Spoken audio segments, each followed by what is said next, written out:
Fala sério, hein? Você levou um susto na hora que viu o título desse vídeo, né? E eu avisei pra doutora Amanda que eu ia gravar um vídeo com esse título, porque senão uma hora dessa ela já tinha caído da cadeira. Mas não estou falando da doutora Amanda Araújo, que fez meu preenchimento. Vocês podem ficar tranquilas, porque eu gosto muito dela e continuo recomendando, tá? Eu vou contar aqui hoje algumas coisas. Eu recebo muitos comentários, muitas perguntas, muitas dúvidas aqui no canal e no Instagram. E algumas delas são reclamações das consultas com o dermatologista. Muita gente sai do consultório sem gostar muito da fala ou da receita, da prescrição que o dermatologista fez e aí vem conversar comigo, mas na verdade, gente, na maioria das vezes os dermatologistas estão certos, mas nós como leigos nem sempre conseguimos entender o que está acontecendo. Então eu espero muito que esse vídeo de hoje ajude a entender um pouco do lado do dermatologista e vamos conversar, porque eu vou responder aqui duas perguntas, dois comentários que eu recebi e que ilustram bastante a maioria dos comentários que eu recebo e acho que vai dar para esclarecer isso aí. Vamos lá. E quando eu falo que na maioria das vezes eles estão certos mesmos e a gente aqui não entende, eu também sei que tem muitas vezes em que eles não estão certos, seja por alguma desatualização ou seja por má fé mesmo, porque infelizmente, como toda profissão, como existe em toda profissão, tem os bons e os maus profissionais. Tô falando isso no sentido da má fé mesmo, tá, gente? Bom, mas eu acredito que a maioria estuda muito. A gente tem que respeitar o tanto que eles estudam, o tanto que eles sabem, e muitas coisas que a gente fala, que a gente reclama, muitas vezes é porque a gente não sabe. Existe aí uma questão difícil aqui no Brasil, que às vezes a pressa da consulta, nem sempre eles têm tempo de explicar pra gente por que eles estão fazendo a coisa daquela maneira, e às vezes a gente quer entender e não entende. As consultas às vezes têm que ser muito rápidas. Quem usa plano de saúde sabe o que eu tô falando. Plano paga muito pouco e paga uma mixaria por consulta, e às vezes eles têm que fazer o consultório girar muito e acaba não tendo tempo para atender você do jeito que você queria. Isso acontece, isso é uma realidade nossa, sem falar nas pessoas que conversam muito comigo e que infelizmente não tem como consultar um dermatologista. Às vezes não tem dermatologista na cidade onde ela mora. Então essa é uma realidade mesmo, e eu espero muito que esse vídeo aqui ajude a estabelecer aí um elo para vocês entenderem que não é tudo que a gente reclama, que vocês estão reclamando, que eles estão errados. Não é porque eles estão fazendo uma coisa errada no seu tratamento. Então deixa eu começar aqui. Eu selecionei dois comentários e o primeiro é o seguinte: Lu, fui ao dermatologista e ele mandou parar de usar tudo o que eu uso e passar só Vitanol e protetor solar. Implorei por uma vitamina C ou pelo menos um hidratante, mas ele não me receitou.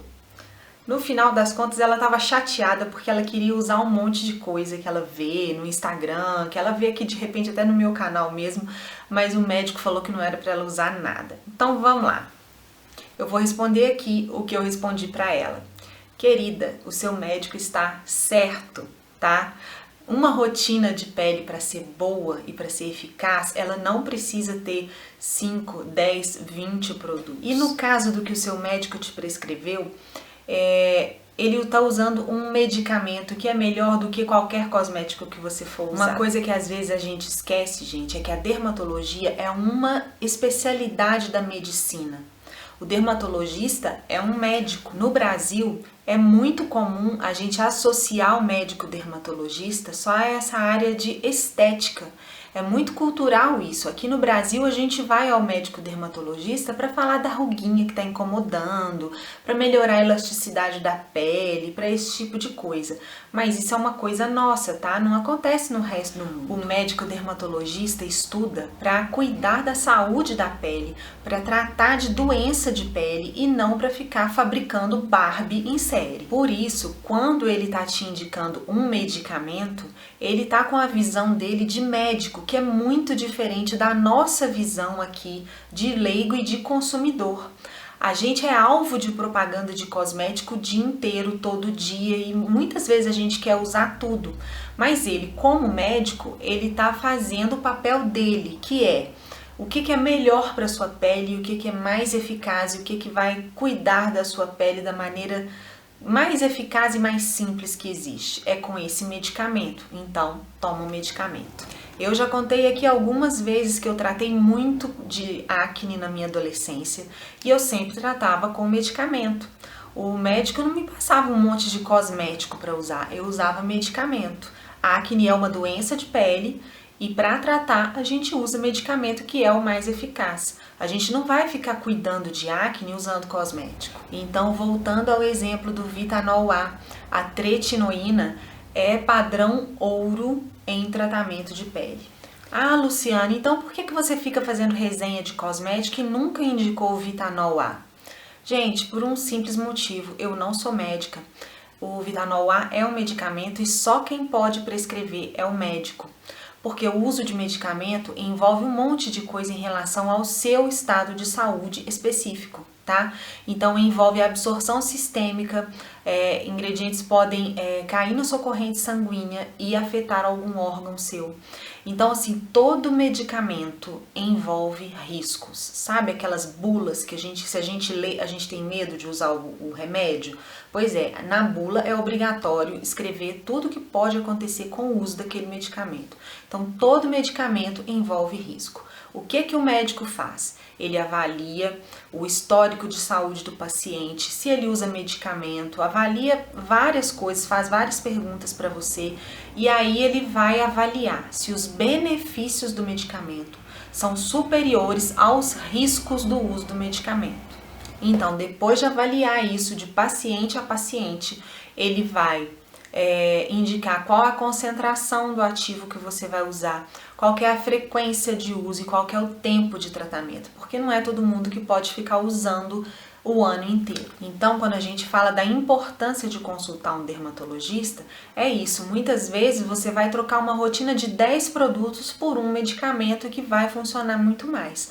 Mas eu não posso fazer isso, eu não posso sair indicando medicamento aqui. E se você não tem condição de ir a um dermatologista, se você não tem nem dermatologista na sua cidade, enfim, se você pretende fazer coisas por conta própria, é muito mais seguro que você escolha um cosmético do que um medicamento. E só para finalizar aqui a resposta a essa seguidora é o seguinte: você pode sim usar só o Vitanol e o protetor solar, mas pode ser que com o tempo você vai sentindo a sua pele ficar esturricada, igual eu falei sobre o uso do cream que aconteceu comigo. Aí você pode acrescentar um hidratante, tá? Só para dar mais conforto na sua pele. Um hidratantezinho não vai atrapalhar a ação do Vitanol e vai te trazer mais conforto para a pele. Agora eu quero ir para o segundo comentário que eu também achei muito interessante. Olha aqui. Hoje eu fui a um dermatologista e a consulta custou R$170. Até aí tudo bem. Achei até barato pelo preço que eu vejo aqui, tá? 170 tá muito ok. Eu tenho a pele mega oleosa e uso produtos para o meu tipo de pele, mas eu sempre cuidei por conta própria. Hoje eu resolvi ir no dermatologista, levei todos os produtos de cuidado com a pele, incluindo La Roche e Neutrogena. Ao colocar os produtos na mesa, ele falou que eu estava jogando dinheiro fora com o gel de limpeza facial anti-oleosidade da La Roche, que o produto não é lá grande coisa, levando em conta o valor. E ao ver meu Hydro-Boost da Neutrogena, ele perguntou para que eu usava aquilo se a minha pele era oleosa. Ele disse que a pele oleosa não precisa de hidratação. Eu quase levantei da cadeira e fui na recepção pedir meu dinheiro de volta. Por fim, ele me receitou um sabonete líquido da Darrow e um sérum manipulado com retinol e outros componentes que não me recordo. Devo ir a um outro profissional? Então vamos lá, gente, por partes. Olha, mais uma vez eu entendi a postura do médico, ele não tá totalmente errado mesmo não, porém eu acho que houve um desrespeito aí ao gosto pessoal da paciente dele.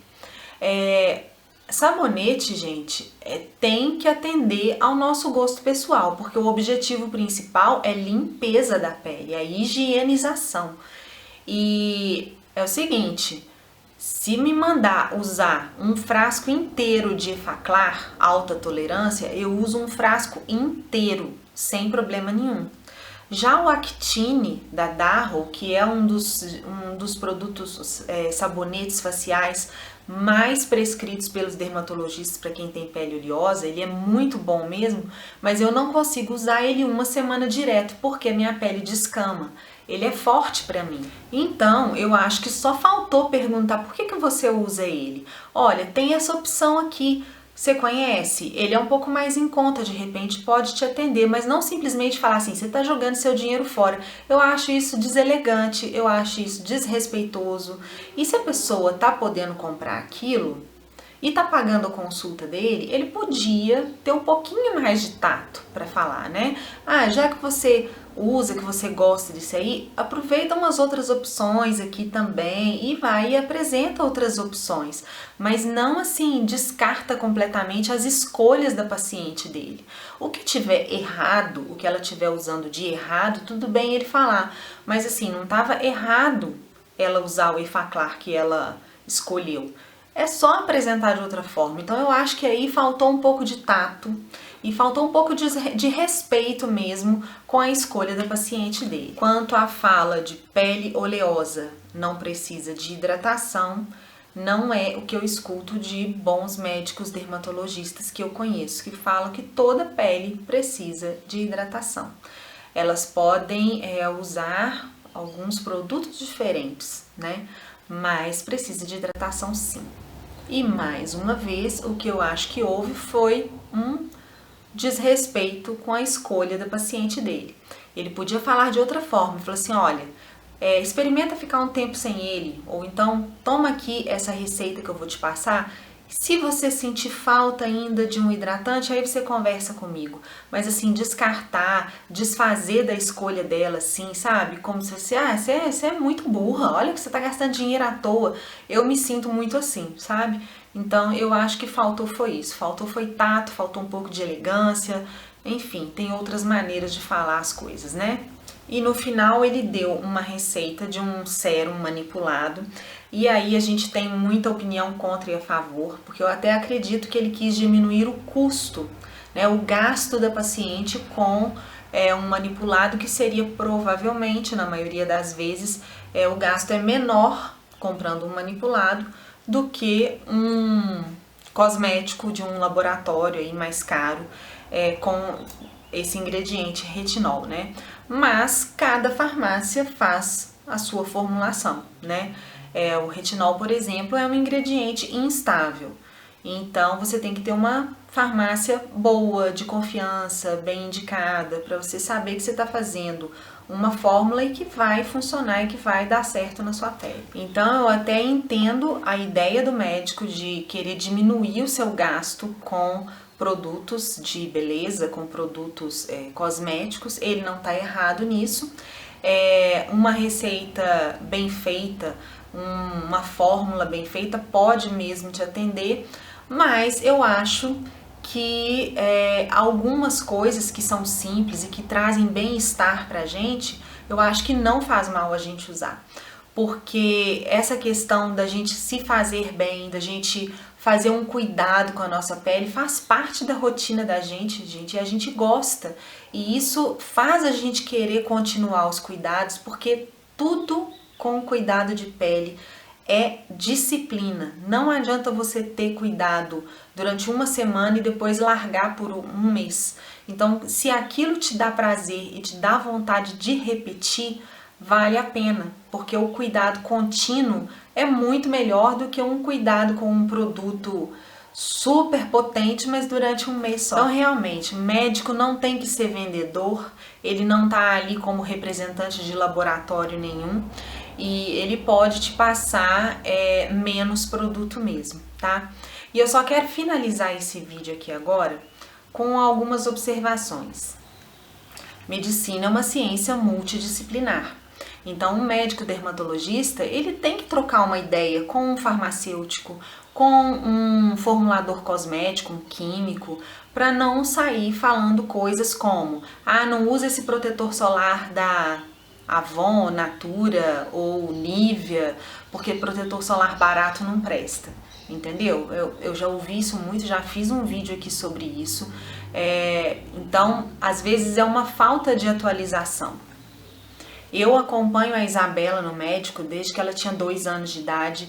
Ela teve muito cedo um molusco contagioso junto com dermatite atópica e eu rodei, foi muito dermatologista com ela. E eu ouvi muita coisa absurda, eu ouvi médico contradizendo médico. Para vocês terem uma ideia, a Isabela usava um sabonete de glicerina da Granado, que era ótimo para a pele dela. E aí um dos médicos que eu visitei para cuidar desses problemas dela, olhou para aquele sabonete e falou que era um veneno, que glicerina era um veneno, que ela tinha que usar sabonete branco, de qualquer marca, desde que fosse branco. E eu obedeci. Na época, eu obedecia tudo. E eu comecei a ver que aquilo não estava fazendo bem para Isabela. E depois é que eu fui entender, não faz sentido o que ele falou. Glicerina, bem usada, glicerina é usada em tudo quanto é cosmético, gente, um monte, protetor solar, os hidratantes, glicerina é ótimo para a pele. Você tem que ter a concentração adequada, mas assim, um sabonete de glicerina da Granado era excelente para a pele da Isabela. E ela usou recentemente um líquido da Granado também que foi ótimo. Então assim, olha o que eu escutei. E eu tenho uma coleção de coisas assim para contar. Isso sem falar dos comentários que eu recebo aqui, que já teve vezes que me deu vontade de, sei lá, denunciar o médico por algumas coisas que o cara fez lá. Mas enfim, o intuito desse vídeo aqui não é falar mal de médico, pelo contrário, como eu falei desde o começo, na maioria das vezes eles estão certos e eu acredito na boa fé e na competência da maioria deles. Eles estudam muito, eles têm que ser respeitados e é a gente que não sabe mesmo muitas vezes o que está falando.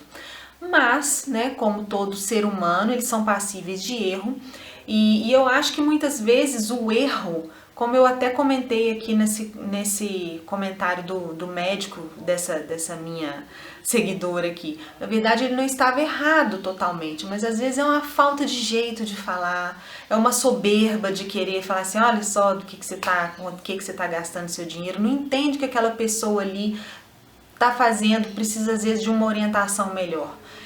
Então, gente, é complicada a coisa, não é fácil não. Mas eu espero muito que tudo isso que eu falei aqui nesse vídeo te ajude a entender um pouco mais.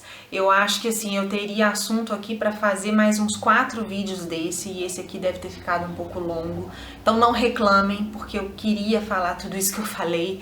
Mas eu espero muito que esse papo aqui tenha te ajudado a entender um pouco mais. E se ficou algum comentário, alguma dúvida aí, que você quer trocar ideia comigo, deixa aqui embaixo que a gente vai conversando, tá? Um beijo e até o próximo vídeo, se Deus quiser.